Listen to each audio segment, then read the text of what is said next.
I hope you all are fine. Students, हम class 11th mathematics chapter 1 sets exercise 1.2 तक कर चुके हैं।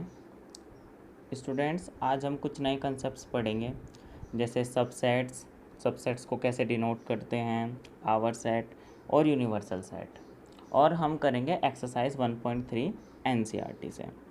तो स्टूडेंट्स, सबसे पहले हम देखते हैं सबसेट क्या होता है और सबसेट को हम डिनोट कैसे करते हैं। स्टूडेंट्स, सबसे पहले हम इस कंसेप्ट को समझने के लिए एक एग्जांपल लेते हैं। जैसे ए हमारा कोई सेट है, हमने मान लिया 1 2 3, तो हमें सबसेट्स निकालते। सबसेट असल में होते क्या है, कोई भी एक सेट और अगर हम उसके छोटे छोटे पार्ट्स कर दें या जितने हम उसके पार्ट्स कर सकते हैं वो सभी उसके क्या होंगे, सबसेट होंगे। वैसे तो सबसेट का मतलब क्या होता है, a part of a large group.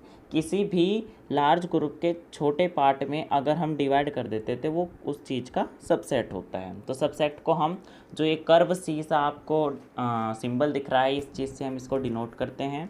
हमने लेट किया है ए सेट है 1 2 3, तो सबसेट हमारे क्या हो गए। एक चीज़ और, किसी भी सेट के अगर हम सबसेट निकालते हैं तो उसमें नल सेट ऑलरेडी एग्जिस्ट करेगा। तो जैसे हमारा सबसेट ए है, सबसे पहले हमने लिख लिया 5 नल सेट, फिर हमने 1 को अलग से लिख लिया 1, set 2, set 3, set 1 2, set 1 3, set 2 3 और सेट 1 2 3। जितने कॉम्बिनेशंस बन सकते हैं, सबसे पहले हम सिंगल कॉम्बिनेशन, फिर उसके बाद हम 2 2 के कॉम्बिनेशन बनाएंगे, फिर उसके बाद हम 3 3 के, अगर 4 के होंगे तो फिर हम 4 4 के कॉम्बिनेशन बनाएंगे। इसके अंदर हम 2 के, 3 के, 1 के और 3 का सिर्फ एक ही कॉम्बिनेशन बना सकते थे, और ये हमारे सबसेट्स हो गए ए के। अब देखते हैं हम किसी भी सेट के अंदर कितने सबसेट्स हो सकते हैं। If set A contains N elements then, अगर किसी सेट ए के अंदर एन एलिमेंट्स है तो उसके कितने सबसेट हो सकते हैं। तो उसके सबसेट हो सकते हैं 2 की पावर n। मान लीजिए अगर एक एलिमेंट है तो 2 की पावर 1, तो उसके सबसेट कितने होंगे, 2। जैसे हमने लेट किया है, let A is equal to A B and B is equal to A B C D, ये हमारे 2 सेट हैं। तो हम लिख सकते हैं जो ए है वो बी का सबसेट है, क्योंकि जो ए के एलिमेंट्स हैं वो बी के अंदर एग्जिस्ट करते हैं। तो कोई भी ऐसा सेट जिसके एलिमेंट्स किसी और सेट के अंदर एग्जिस्ट करते हो तो वो सेट उस सेट का सबसेट होगा। जैसे हमारा ए यहाँ पर बी का सबसेट है। नेक्स्ट देखते हैं हमारा पावर सेट। अब देखते हैं हमारा पावर सेट क्या होता है। Power set, it is a set of all subsets of a set. जो हमारा पावर सेट होता है, अगर किसी सेट के सारे सबसेट्स हम कैलकुलेट कर लें और उनका एक सेट बना दें तो वो हमारा क्या होगा, पावर सेट। और इसे हम डिनोट करते हैं पी ए से, पावर सेट ऑफ ए। जैसे हमने फिर से एग्जांपल लिया है, ए सबसेट है, ए सेट है हमारा, सॉरी 1 2 3, तो सबसेट्स ऑफ ए हमारे क्या हो गए हैं, 5 1 2 3 1 2 1 3 2 3 1 2 3। जैसे अभी हमने ऊपर किया था, सेम वही एग्जांपल है हमारा। तो पावर सेट क्या होगा, हम इन्हीं सभी को एक सेट के अंदर एनक्लोज कर देंगे, या ब्रेसेस के अंदर अगर एनक्लोज कर देंगे तो ये हमारा क्या हो जाएगा, पावर सेट ऑफ ए। जैसे इसके अंदर हमारे एलिमेंट्स कितने थे, 1 2 3, 3 एलिमेंट्स थे। तो नंबर ऑफ सबसेट्स कितने हमारे, 2 की पावर n, तो n कितना है हमारा 3, तो 2 की पावर 3, तो हमारे 8 एलिमेंट्स हो गए। चाहे आप काउंट कर सकते हैं, जैसे 5 1, दूसरा एलिमेंट 1 हो गया हमारा, तीसरा एलिमेंट 2 हो गया, चौथा एलिमेंट हमारा 3 हो गया है, फिफ्थ एलिमेंट हमारा 1 और 2 हो गया है, सिक्स्थ एलिमेंट हमारा 1 और 3 हो गया है, सेवन्थ एलिमेंट हमारा 2 और 3 हो गया है, और 8th एलिमेंट हमारा 1 2 3 हो गया है। तो ये हमारे क्या हो गए, नंबर ऑफ सबसेट इसके 8 हो गए हैं। नेक्स्ट सेट है हमारा यूनिवर्सल सेट। अब देखते हैं यूनिवर्सल सेट क्या होता है। A universal set is a set which contains all objects. Universal set हमारा एक ऐसा सेट है जिसके अंदर हम अपने सारे ऑब्जेक्ट्स, या कह सकते हैं जितने भी सेट्स अगर हमें गिवन होंगे उन सेट्स को अगर हम एक साथ लिख दें उनके एलिमेंट्स को, तो वो हमारा यूनियन सेट हो जाएगा। तो हम इसे किससे डिनोट करते हैं, इसे हम यू से, कैपिटल यू से डिनोट करते हैं, और ये हमारा क्या है, यूनिवर्सल सेट।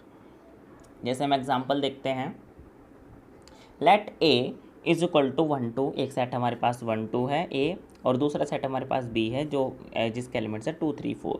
तो अगर हम इनका यूनिवर्सल सेट निकाल ले तो यू हमारा क्या होगा 1 2 3 4, इन दोनों के एलिमेंट्स को ऐड करके हम लिख देंगे। और देखते हैं हम 2 2 बार है, हमने पढ़ा था, अगर आप याद करेंगे तो रोस्टर फॉर्म के अंदर हमने नोट पढ़ा था कि कोई भी एलिमेंट हमारा रोस्टर फॉर्म में रिपीट नहीं करता है। तो यूनिवर्सल सेट हमारा क्या हो गया है 1 2 3 4, ये यूनिवर्सल सेट है हमारा। अब देखते हैं हम हमारे interval as subsets of R, जो हमारे रियल नंबर के सबसेट्स होते हैं उनके इंटरवल्स कैसे होते हैं। एक हमारा होता है ओपन इंटरवल, दूसरा होता है हमारा क्लोज इंटरवल। तो फर्स्ट है हमारा x belongs to a, b, ये हमारा जो कर्व ब्रैकेट है ये होता है हमारा ओपन इंटरवल, जो हमारा स्क्वायर ब्रैकेट होता है ये होता है हमारा क्लोज इंटरवल। तो x belongs open interval A B, तो x हमारा क्या है a से x जो है हमारा a से बड़ा है और b से छोटा है। तो जो x की रेंज है हमारी वो कहाँ से बिलोंग करेगा, a से b के बीच में बिलोंग करेगा, a और b उसके अंदर इंक्लूड नहीं होंगे। तो ये हमारा क्या होता है ओपन इंटरवल। ओपन इंटरवल के अंदर जो हमारे बाउंड्री पॉइंट्स होते हैं उन्हें हम इंक्लूड नहीं करते हैं। सेकंड है हमारा x belongs to close interval a B open interval, तो जो x है हमारा वो क्लोज इंटरवल में हम जो बाउंड्री पॉइंट होता है उसे इंक्लूड करते हैं। तो x such that a less than equal x और लेस देन b, तो जो हमारा x है वो a से ग्रेटर और इक्वल है और b से छोटा है। यहाँ पर जो हमारा a है वो क्लोज्ड इंटरवल है, तो इस इंटरवल में हम a को इंक्लूड करेंगे। तो इसलिए हमने जो ये a पॉइंट था इसको हमने डार्क कर दिया है। तो जो हमारा x है वो a से b तक बिलोंग कर रहा है, b को बिलोंग नहीं कर रहा है, इसके अंदर हमारा b इंक्लूड नहीं करेगा, b एक्सक्लूड करेगा क्योंकि b ओपन इंटरवल है। नेक्स्ट थर्ड है हमारा x belongs to open interval a b close interval, तो जो हमारा a है जो हमारा a है वो x से लेस देन है और जो x है हमारा वो लेस देन इक्वल b है। तो जो हमारा x है वो a के बाद से शुरू है, मतलब जो x की वैल्यू है वो बिलोंग कर रही है x से ग्रेटर है और b के इक्वल और लेस देन है, मतलब x हमारा b तक बिलोंग कर रहा है, b को भी इंक्लूड कर रहा है, लेकिन a उसके अंदर एक्सक्लूड है, a को हम यहाँ पर इंक्लूड नहीं करेंगे। फोर्थ हमारा x belongs to close interval A B, हमारा क्लोज इंटरवल है, जो x है वो a और b दोनों के इक्वल और जो x है वो a के ग्रेटर इक्वल है और b से लेस देन इक्वल है। तो जो हमारा x है वो a से b तक पूरा ही इंक्लूड करेगा, इसके अंदर हमारा a भी इंक्लूड होगा और b भी इंक्लूड होगा। तो ओपन इंटरवल में हमारे जो बाउंड्री पॉइंट्स हैं उनको हम इंक्लूड नहीं करते हैं, क्लोज इंटरवल जो होता है उसके अंदर हमारे बाउंड्री पॉइंट्स इंक्लूड करते हैं। अब हम स्टार्ट करते हैं एक्सरसाइज 1.3। एक्सरसाइज 1.3 का फर्स्ट क्वेश्चन है make correct statements by filling in the symbols subset और is not subset in the blank spaces. जो हमारा फर्स्ट सिंबल है वो हमारे सबसेट के लिए यूज़ किया गया है, जो हमारा सेकंड सिंबल है वो हमने यूज़ किया है इज़ नॉट सबसेट। तो ये क्वेश्चन हमारा बहुत ईजी है, फिलअप से आपको बहुत ही आसानी से आप इसे कर सकते हैं। तो जैसे फर्स्ट पार्ट है हमारा 2 3 4 फिलअप 1 2 3 4 5 हमें बताना है 2 3 4 1 2 3 4 5 का सबसेट है, तो ये इसके सबसेट है क्योंकि 2 3 4 एलिमेंट सारे सेकंड वाले सेट के अंदर इन्वॉल्व है। सेकंड हमें बताना है A B C dash B C D का सबसेट है, तो ये हमारा सबसेट नहीं है, क्यों, क्योंकि जो ए एलिमेंट है वो सेकंड वाले सेट में बिलोंग नहीं करता है।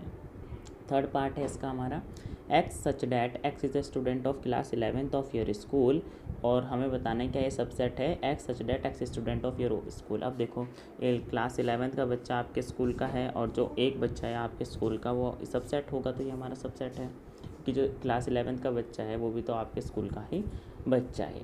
फोर्थ पार्ट है हमारा X such that X is a circle in the plane, क्या ये सबसेट है X such that X is a circle in the same plane with radius 1 unit, तो ये इसका सबसेट नहीं है। अगर ये हम इन्वर्स करके लिखते हैं कि X such that X is a circle in the same plane with radius 1 unit और is a subset X such that is a circle in the plane, किसी प्लेन के अंदर एक सर्कल है, ठीक है, और उसका सबसेट क्या होता कि कोई भी एक सर्कल है सेम प्लेन में रेडियस 1 यूनिट का, लेकिन ये सबसेट नहीं है कि रेडियस 1 यूनिट के सर्कल के अंदर कोई भी सर्कल प्लेन के अंदर 1 यूनिट के रेडियस का सबसेट हो सकता है, तो ये हमारा सबसेट नहीं है। अब देखिए फिफ्थ में बताना X such that X is a triangle in a plane और X X such that X is a rectangle in the plane. तो triangle in the plane, rectangle in the plane, rectangle और triangle तो दोनों अलग ही हो गए, shape ही अलग हो गए, तो ये एक दूसरे के सबसेट नहीं हो सकते। सिक्स्थ पार्ट है X such that X is an equilateral triangle in a plane. जो एक्स है वो इक्विलेटरल ट्रायंगल है और हमें दूसरा सेट दिया X such that X is a triangle in the same plane. किसी भी ट्रायंगल है, कोई भी ट्रायंगल है, किसी भी प्लेन में कोई ट्रायंगल है, उसके अंदर इक्विलेटरल ट्रायंगल जो भी होगा वो सबसेट होगा, तो ये हमारा सबसेट है। X such that X is N even natural number dash x such that is an integer. जो नेचुरल नंबर्स होते हैं वो सारे इंटीजर्स होते हैं, तो इंटीजर्स के अंदर हमारे सच नेचुरल नंबर आ जाएंगे, तो ये हमारा सबसेट है। सेकेंड क्वेश्चन है हमारा examine whether the following statements are true और फॉल्स। ये भी बहुत ईजी क्वेश्चन है, ट्रू फॉल्स करने में। फर्स्ट पार्ट है A B is not subset of B C A. ये तो फॉल्स हो गया क्योंकि ए बी तो बी सी ए का सबसेट है, क्योंकि ए और बी दोनों सेट में बिलोंग करते हैं। सेकंड है हमारा A E is a subset X such that X is a vowel in the English alphabet. A E और अल्फ़ाबेट जो होते हैं इंग्लिश के, उसके अंदर वोवल्स क्या क्या होते हैं हमारे ए ई आई ओ यू, तो ए ई आई ओ यू से बिलोंग करते हैं, तो ये हमारा ट्रू हो गया है। अब देखिए 1 2 3 इज़ अ सबसेट 1 3 5 नहीं, क्योंकि 2 1 3 5 में बिलोंग नहीं करता, तो ये हमारा फॉल्स हो गया है। फोर्थ पार्ट है हमारा A belongs to A is a subset of A B C, तो ये हमारा ट्रू हो गया है। फिफ्थ पार्ट है हमारा A belongs to A B C, ये फॉल्स है। क्यों? जब हम एलिमेंट लिखते हैं तो हम ब्रेसेस को यूज़ नहीं कर सकते हैं, तो A belongs to A B C होता, लेकिन ये ब्रेसेस के अंदर लिखा है, तो ये हमारा फॉल्स हो गया है। सिक्स्थ और लास्ट पार्ट है सेकंड क्वेश्चन का हमारा X such that X is an even natural number less than 6। तो इवन नेचुरल नंबर क्या हो जाएगा हमारा 2 4 लेस देन 6 से कम है, और x such that X is a natural number which is divide 36। तो 36 को कौन कौन डिवाइड कर सकता है 1 2 3 6, ये सब डिवाइड कर सकते हैं, तो इसके अंदर हमारा सबसेट आ जाएगा। तो ये जो फर्स्ट वाला है ये सेकंड वाले का सबसेट है, तो ये हमारा ट्रू हो गया। थर्ड क्वेश्चन है हमारा let A is equal to 1 2, और ये 3 और जो 4 है ये कंप्लीट एक एलिमेंट है, 5 इसे हम अलग अलग नहीं लिख सकते। Which of the following statements are incorrect and why. 3 4 is a subset of A, 3 और 4 एलिमेंट है पूरा, तो अगर हम इसे 3 4 को लिखते तो हमें इसे एक और ब्रेसेस से लगाना पड़ता, तो 3 4 तब हमारा सबसेट लिखा होता तो सही होता। जैसे हम थर्ड पार्ट में देख सकते हैं इसका, तो 3 और 4 जो है पूरा एक एलिमेंट है, वो ब्रेसेस के बाहर लिखा है, उसके अंदर वो ब्रेसेस के अंदर लिखा गया है, तो वो सबसेट ऑफ ए सही है। सेकंड पार्ट है 3 बिलोंग्स टू ए। अब देखिए 3 4 पूरा एक एलिमेंट था, तो एलिमेंट बिलोंग्स टू ए, ये हमारा सही है। 1 बिलोंग्स टू है, ये भी हमारा सही है। 1 इज द सबसेट ऑफ ए, ये गलत है, क्योंकि जो सबसेट होता है उसमें हमें ब्रेसेस लगाने पड़ते हैं, ठीक है। अब सिक्स्थ पार्ट है हमारा 1 2 5 इज़ अ सबसेट ऑफ ए, 1 2 5 ये भी सही है। 1 2 5 बिलोंग्स टू ए नहीं, क्योंकि जो हमारे एलिमेंट्स जब बिलोंग्स टू लिखते हैं तो हम ब्रेसेस नहीं लगाते हैं। अब 1 2 3 इज़ अ सबसेट ऑफ ए, ये गलत है। क्यों? क्योंकि 1 और 2 तो सही है, लेकिन 3 और 4 तो पूरा एक कंप्लीट एलिमेंट है, उसमें से हम 3 को अलग नहीं लिख सकते, तो ये हमारा सबसेट रॉन्ग हो गया है। 5 बिलोंग्स टू ए, ये हमने गलत लिखा है, क्योंकि 5 अगर हम लिखते हैं तो एलिमेंट को हम लिखते हैं ओपन एम्प्टी ब्रेसेस से, एम्प्टी ब्रेसेस से लिखते हैं हम, तो वो हमारा बिलोंग्स टू ए होता। पहली बात तो जो हमारा कोई भी सेट होता है उसमें 5 को रिप्रेजेंट नहीं कर सकते, तो ये बिलोंग्स टू ए नहीं है। दूसरी चीज़ हमारा होगा 10th पार्ट है हमारा इसका 5 सबसेट, तो 5 को तो हम ऐसे लिखते हैं, क्योंकि 5 पे तो हम ब्रेसेस नहीं लगाते हैं, तो ये हमारा सबसेट सही है। अब दूसरा है 5 को अगर हमने ब्रेसेस के अंदर लिख दिया और वो सबसेट है ए का, तो वो गलत है, क्योंकि ब्रेसेस तो हम सिंगल लिखते हैं। दूसरी बात, हम सबसेट को ब्रेसेस के अंदर लिखते हैं, लेकिन वो एम्प्टी ब्रेसेस होता, तब हमारा सही होता। फोर्थ क्वेश्चन है हमारा write down all the subsets of the following. जैसे ए है हमारा, ए हर किसी के अंदर सबसेट, एक तो 5 हमारा नल सेट हर किसी के अंदर होगा, तो ए हमारा सबसेट ए सेट दिया है, उसका एक 5 हो गया और दूसरा ए हो गया, तो 2 की पावर n 1 एलिमेंट है, तो 2 की पावर 1, तो 2 सबसेट बन गए। अब 2 एलिमेंट है तो 2 की पावर 2, तो 4 एलिमेंट्स 4 सबसेट बनेंगे। जैसे हमारा सेट दिया है ए और बी, तो एक हो गया हमारा नल सेट 5, फिर हो गया ए और एक बी, और दूसरा ए और बी कंप्लीट। थर्ड पार्ट है हमारा 1 2 3, तो एक हो गया हमारा 5, फिर एक हमने 1 बनाया, फिर हमने 2 बनाया, फिर 3 बनाया, फिर 1 2 बनाया, फिर 1 के साथ 3 बनाया, फिर 2 के साथ 3 बनाया, 1 2 3, और ये हमारे पॉसिबल थे। अगर आप देखना चाहते हैं कि कितने नंबर ऑफ सबसेट्स बन सकते हैं तो 2 की पावर 3 कर दीजिए, तो 8 सबसेट आप काउंट कर लीजिए, 8 है, तो ये हमारा क्वेश्चन सॉल्व हो गया। फोर्थ पार्ट है हमारा 5, तो 5 तो हमारा सिंपल एक सेट है, और 5 को तो 5 के अंदर तो हमारा कुछ आता ही नहीं, तो सिंपल हमारा 5 ही सबसेट होगा। क्वेश्चन फिफ्थ है हमारा, how many element has power set of A if A is equal to 5। A हमारा 5 है, तो उसके अंदर पावर सेट के अंदर कितने एलिमेंट्स हो गए। 5 तो हमारा क्या है, 5 के अंदर हमारा और कोई एलिमेंट बिलोंग ही नहीं करता। 5 होता है सबसेट ऑफ ए, भी 5 होगा। और पावर सेट क्या होता है कि सारे सबसेट को एक सेट के अंदर लिख देते हैं, तो सेट ऑफ और सबसेट ऑफ और सेट कितने होंगे 5, तो पी के अंदर कितने एलिमेंट हो गए 1। ये भी बहुत ईजी क्वेश्चन है, एक्सरसाइज बहुत ही ज़्यादा ईजी है। Sixth question, write the following as intervals. और फर्स्ट पार्ट है हमारा, X such that X belongs to R -4 less than X less than equal 6। अब देखिए जहाँ लेस देन आता है सिंपल, वहाँ पर हम ओपन ब्रैकेट लगाते हैं, और जिस तरफ इक्वल का और लेस देन या ग्रेटर का साइन रहता है उधर हम स्क्वायर ब्रैकेट लगाते हैं या क्लोज ब्रैकेट। तो हम सिंपल लिखेंगे कर्व ब्रैकेट -4, 6 क्लोज ब्रैकेट बंद। ऐसे ही हमारा -12 less than X less then -10, तो इसमें बाउंड्री पॉइंट काउंट नहीं होंगे, तो ओपन ब्रैकेट के अंदर लिख देंगे। इधर 0 less than equal x less then 7। ठीक है, जो हमने एग्जांपल करे थे अभी ओपन और क्लोज इंटरवल के, तो ये बहुत ही इजी है। जहाँ पर इक्वल का साइन होता है उधर हम क्लोज ब्रैकेट स्क्वायर ब्रैकेट लगाते हैं, और जिधर हमारा इक्वल का साइन नहीं होता है, ठीक है, लेस देन इक्वल और ग्रेटर इक्वल नहीं लिखा होता, सिंपल लेस देन और ग्रेटर लिखा होता है, उधर हम कर्व ब्रैकेट लगाते हैं। अब जैसे हमारा X, fourth part X that X belongs to R 3 less than equal X और लेस देन इक्वल 4, तो दोनों तरफ हमारा इक्वल आ गया, तो 3 और 4 बाउंड्री पॉइंट काउंट हो रहे हैं, तो ये हमारा हमने स्क्वायर ब्रैकेट के अंदर 3 और 4 लिख दिया।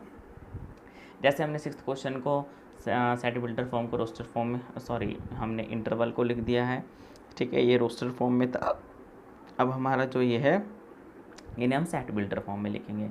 ठीक है, फर्स्ट पार्ट है -3, 0। अब दोनों तरफ ओपन ब्रैकेट है, तो X H that X belongs to -3 less than, equal नहीं आएगा क्योंकि ओपन ब्रैकेट है एक्स, और लेस देन 0 यहाँ भी इक्वल नहीं आएगा क्योंकि ये ओपन ब्रैकेट है। उसके बाद हमारा स्क्वायर ब्रैकेट के अंदर आता है हमारा 6 12, तो हमारा 6 और 12 बाउंड्री पॉइंट्स है, और ये हमारे क्लोज इंटरवल है, तो इसके अंदर हम बाउंड्री पॉइंट्स को इन्वॉल्व करेंगे, तो 6 लेस देन इक्वल एक्स और लेस देन इक्वल 12। ऐसे ही हमारा इसका थर्ड पार्ट है, ये हमारा ओपन इंटरवल 6, 12 क्लोज इंटरवल, तो ये हमारा X state X belongs to R, तो ये ओपन है, तो 6 less than X less than equal 12, क्योंकि हमारा क्लोज ब्रैकेट है तो इक्वल लगा दिया। अब हमारा जो क्लोज ब्रैकेट है वो पहले आ गया, तो -23 less than equal x less then 5। ये बहुत ही ज़्यादा इजी है इंटरवल्स को रिप्रेजेंट करना।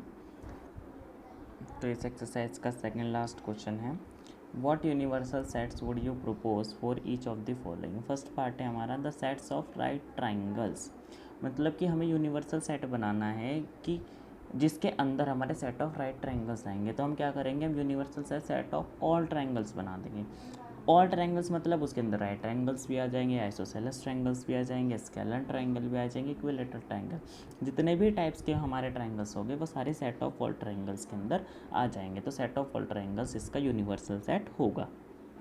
सेम क्वेश्चन हमारा सेट्स ऑफ आइसोसेलेस ट्राइंगल है, जैसे हमने राइट ट्राइंगल ट्राइंगल्स के लिए सेट ऑफ ऑल ट्राइंगल्स लिया है, तो आइसोसेलेस ट्राइंगल्स के लिए भी हम सेट ऑफ ऑल ट्राइंगल्स लेंगे यूनिवर्सल सेट, क्योंकि आइसोसेलेस ट्राइंगल्स भी universal set of all triangles के अंदर आ जाएगा।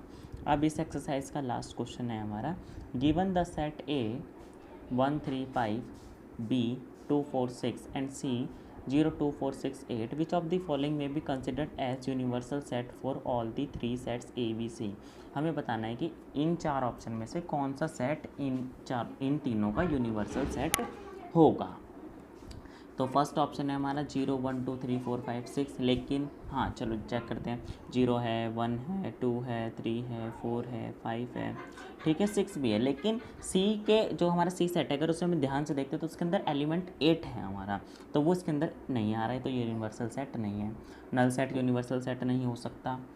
0 1 2 3 4 5 6 7 8 9 10, अब देखिए क्या ये हमारा यूनिवर्सल सेट हो सकता है, हाँ देखिए भले ही हमारे एलिमेंट्स के अंदर उसके अंदर 7 नहीं है, लेकिन ये यूनिवर्सल सेट है क्योंकि इसके अंदर से वो तीनों सेट बन सकते हैं। अब 4 देखते हैं, 1 2 3 4 5 6 7 8 ये भी हो सकता है, लेकिन इसके अंदर 0 नहीं है, तो इसलिए 4th वाला ऑप्शन ना होकर हमारा 3rd वाला ऑप्शन सही होगा। ठीक है, तो आशा करता हूँ स्टूडेंट जितना आज पढ़ा है वो आप सभी को समझ में आया होगा, और हमने NCERT की एक्सरसाइज 1.3 तक आज कंप्लीट कर चुके हैं। Thank you students.